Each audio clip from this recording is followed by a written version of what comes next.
viņš man rādīja tādu parādīšanu. Viņš man mācīja, vienmēr lūkojies uz mani.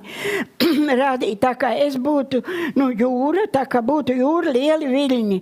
Tā kā dzīvē, kas satarkojās viļņu pārdzīvojumi. Lai es neskatos uz tiem viļņiem, lai es skatos uz viņu un eju. Un es staigāšu pa virsu tiem, un man viņi negremdēs. Bet, ja es sāku skatīties pa labu un pa kreisi, es krītu. Tieši tā. Jā, viņš man tā arī mācīja, kā saka, ka jābūt modrīgiem. Un ja ir kādi pārdzīvojumi, jo nav jau neviens mēs tāds bez pārdzīvojumiem. Šis un tas ir, un, kā saka, dzīvē viss, kas gadās. Bet kad galvenais lūkoties uz Jēzu, lūkoties uz viņu, jo viņš mūs mīl tā, kā neviens. Neviens mūs tā nemīl, un mums jāpaļaujas viņu, jo viņš mūs izved un stiprina, un apgaismo, un palīdz, lai varam iet tālāk.